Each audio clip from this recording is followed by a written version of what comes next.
Hello दोस्तों, आप सभी का स्वागत है। आज के इस सेशन में हम लोग बाबा साहब के जीवन में उनके साथ घटी एक बड़ी ही मर्मस्पर्शी कहानी के विषय में बातचीत करेंगे। वह एक कहानी नहीं बल्कि सच्ची घटना है जो उनके जीवन में घटी थी।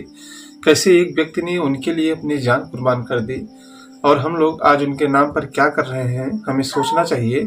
उसी पर हम लोग आज बातचीत करेंगे। तो आइए शुरुआत करते हैं। बात उन दिनों की है जब बाबा साहब विदेश से पढ़ करके यहाँ इंडिया वापस आते हैं। उनकी वकालत की डिग्री पूरा होती है और यहाँ बैरिस्टर के रूप में अपना भाग्य आजमाना शुरू कर देते हैं। वो उसमें न्यायालय में जाते थे, नए नए थे।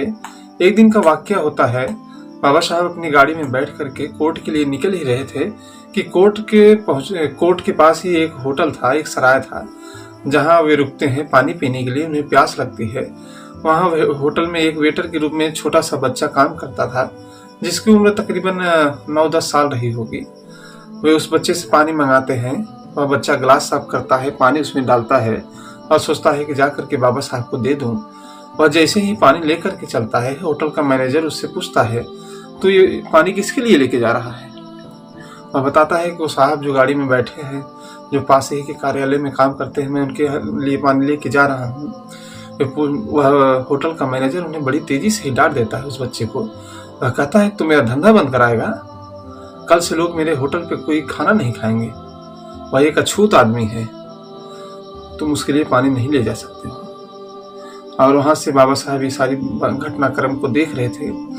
वे अपनी गाड़ी में बैठते हैं और वहां से चले जाते हैं। लेकिन इस पूरी घटनाक्रम को वहां एक व्यक्ति और भी देख रहा था जिसका नाम सोनवा एवले था। वह इस पूरे घटनाक्रम को देख रहा था। वह सोचता है कि मेरे बाबा साहब पूरे समाज के लिए कितना संघर्ष कर रहे हैं। और वह दौड़ करके मटकी लेकर के जाता है। पास ही में उसका घर था। वह सोचता है कि मैं जाऊंगा, बाबा साहब के लिए पानी लाऊंगा, उन्हें पिलाऊंगा। वह वापस आता है लेकिन तब तक बाबा साहब जा चुके थे। वह पेड़ के छांव में बैठता है और इंतजार करता है कि शायद बाबा साहब आएंगे, मैं उन्हें पानी पिलाऊंगा। उसका यह क्रम इसे लगातार चलता रहता है।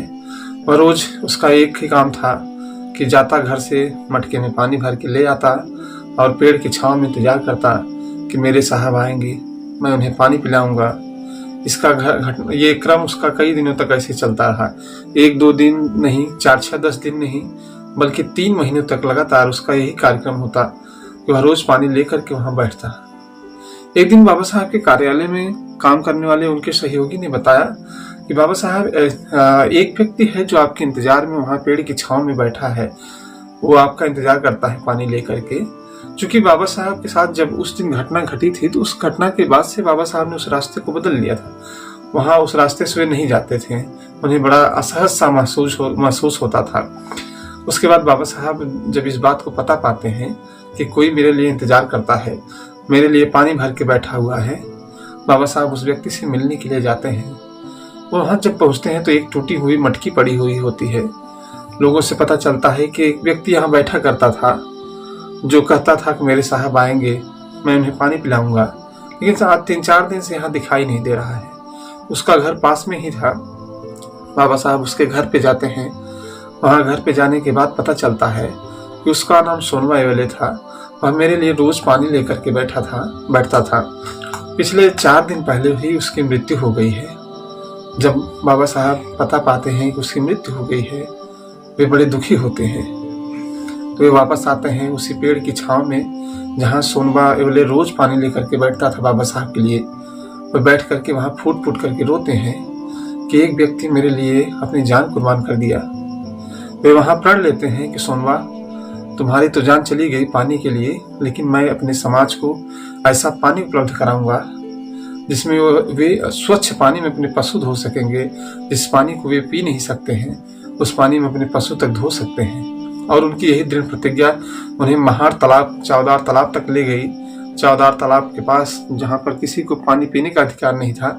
हिंदुओं के जो पशु पक्षी थे वे पी तो सकते थे पानी वहाँ, और जातियों के, लेकिन जो अस्पृश्यों के लोग थे उन्हें पानी पीने का वहाँ अधिकार नहीं था। और उन्होंने ऐसा संघर्ष किया कि पानी पीने का अधिकार दिलवाया। और आज उसी चौदार तालाब के पास उनकी एक आदम का मूर्ति लगी हुई है। उन्होंने जो संघर्ष किया, उन्होंने जो सोचा, उसे पूरा किया।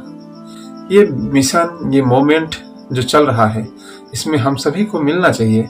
उन्होंने कहा कि ये कारवां जो है इसे मैं बड़ी मुश्किलों से यहाँ तक ले आया हूँ ना। अपने पर्सनल सेक्रेटरी नानक चंद से उन्होंने कहा बड़े निराश होते हुए कि नानक ये कारवां मैं बड़े मुश्किलों से यहाँ तक ले आया हूँ, मेरे लोग इसे अब बड़ा पीछे ले जाने का प्रयास कर रहे हैं।